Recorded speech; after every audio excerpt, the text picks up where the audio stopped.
Good morning. Robin Burning with Blissful Healing Spiritual Life Coaching.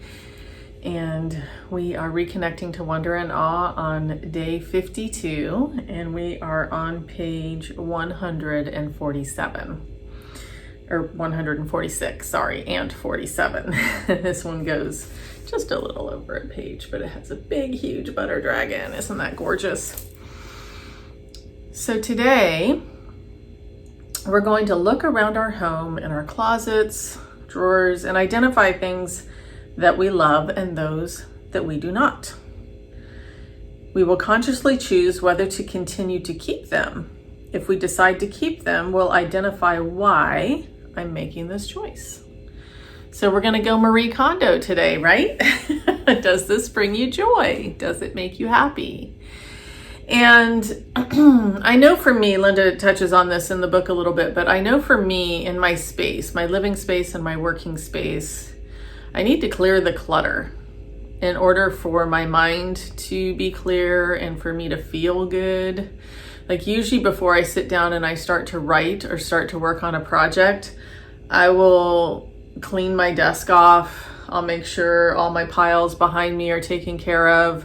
Like I just need to have this clear energy around me for me to feel creative, for me to feel good. And my family, it's so funny because, you know, I've got 3 kids, a dog, and a bird. And the house does tend to kind of, and so I will mention to the family, like, I'm starting to get uncomfortable again. And then everybody knows that it's time to put stuff away. So this is asking us to take a look at things that we kind of don't even really notice are there anymore because they're just things that we've had for a while. But really kind of take a look and see, does it still have value for you? And when I say value, I don't mean like money. I mean, does it bring you joy? Does it have energetic value? Everything that we have holds an energy to it, whether that's in the form of a memory or, you know, maybe it's a beautiful stone you purchased on a trip that you went on. I do that a lot when I travel. I usually will buy a stone that will remind me of that trip, and then I have a lot of stones. A lot. You can ask my friends and family. I have a lot of stones. And they usually serve a purpose at the time that I acquire them. But, you know, I have grown a lot over the years. I have expanded into different energy frequencies and mindsets and all these kinds of things. And so often I will go through and I might gift one of my stones to somebody, or I might have, you know, a book that was very special to me that, you know, it still holds a message for me, but it doesn't, you know, it's not anything that I'll go back and read because I've read it. So I might hand it off to somebody else.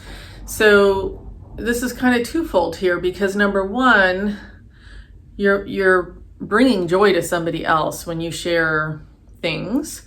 And because not only are you sharing an actual object itself, but usually the energy behind it too.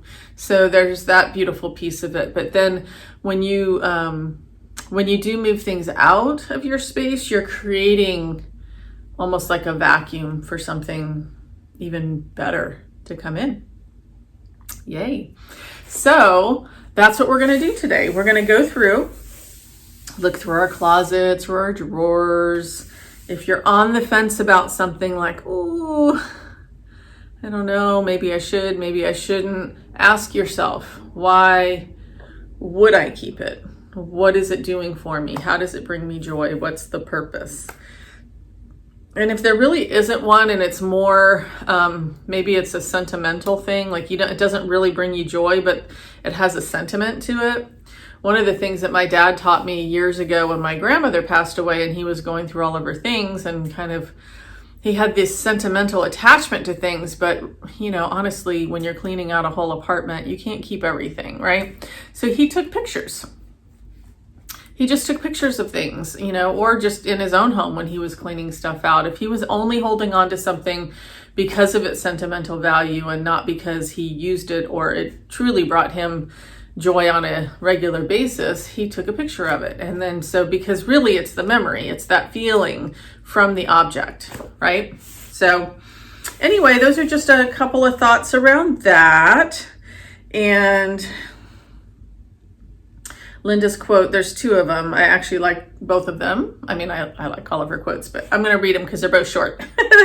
So the first one is, what do you have in your home that opens your heart and sings the song of you? And then the second one is, home is where you relax into being and rejuvenating.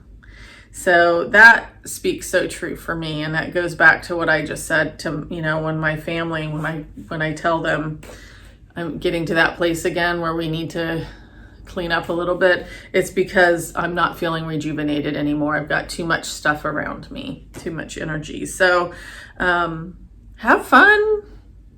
Maybe you find something that you can pass on and bring joy to somebody else. That would be really awesome. And I'll see you guys tomorrow. Bye.